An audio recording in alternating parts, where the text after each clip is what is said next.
How would I describe myself and the work that I do and our firm does? I would describe myself as a roll up your sleeves problem solver who takes a personal interest in what my clients are trying to achieve. And we don't force solutions on them. Rather, we try to achieve their goals within their time constraints, budget constraints, and their their program constraints. What drew me to the practice of architecture?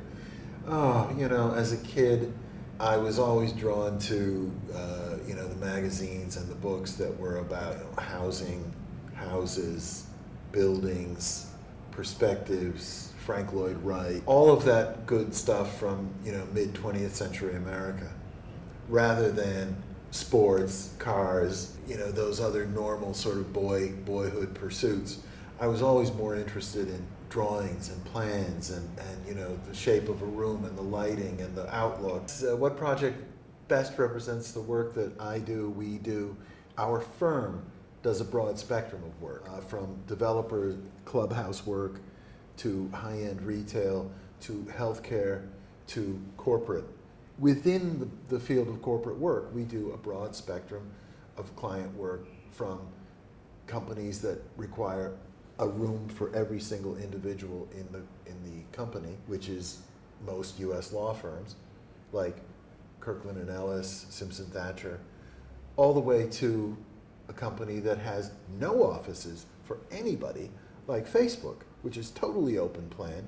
Everybody gets the same size table with no partitions dividing them, but the tables are height adjustable. That is, in fact, really sort of the corporate spectrum of what we do. Whose work do I consistently find myself admiring, and why? On the world stage, I'd have to say Frank Gehry. I just think he's broken a lot of boundaries geometrically, ideologically.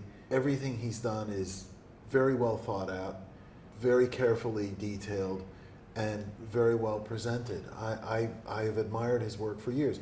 I couldn't do it if I tried. What do I think is the most important or exciting change going on in our industry today?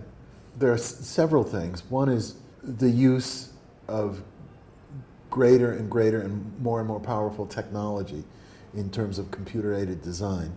Secondly is the increasing number of women that are coming into the profession, which I think is a good thing. I think those two things are highly important, as well as an emphasis on the fact that the majority of people are going to live in cities, urban environments, by 2030, 2040, that we need to concentrate our efforts on allowing for those people to exist in a humane environment within cities in terms of housing, transportation, food distribution, sanitation, water. I think it's really about the difficulty we're going to have accommodating all of these people, on this little planet. What have I learned in my career that I think every young architect should know? Number one, you have to have a passion for this career.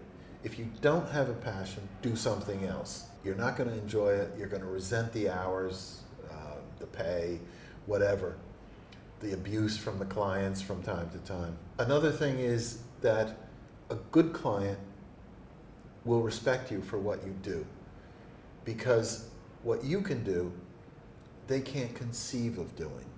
And the third point is, always remember to try and put yourself in your client's shoes. Try and see things through their eyes.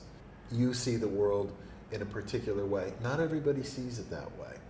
And it's important to try and visualize things from where your client sits. It's different. It may not be the way you see things, but try and understand where they're coming from, and you'll get along with your clients much better if you do.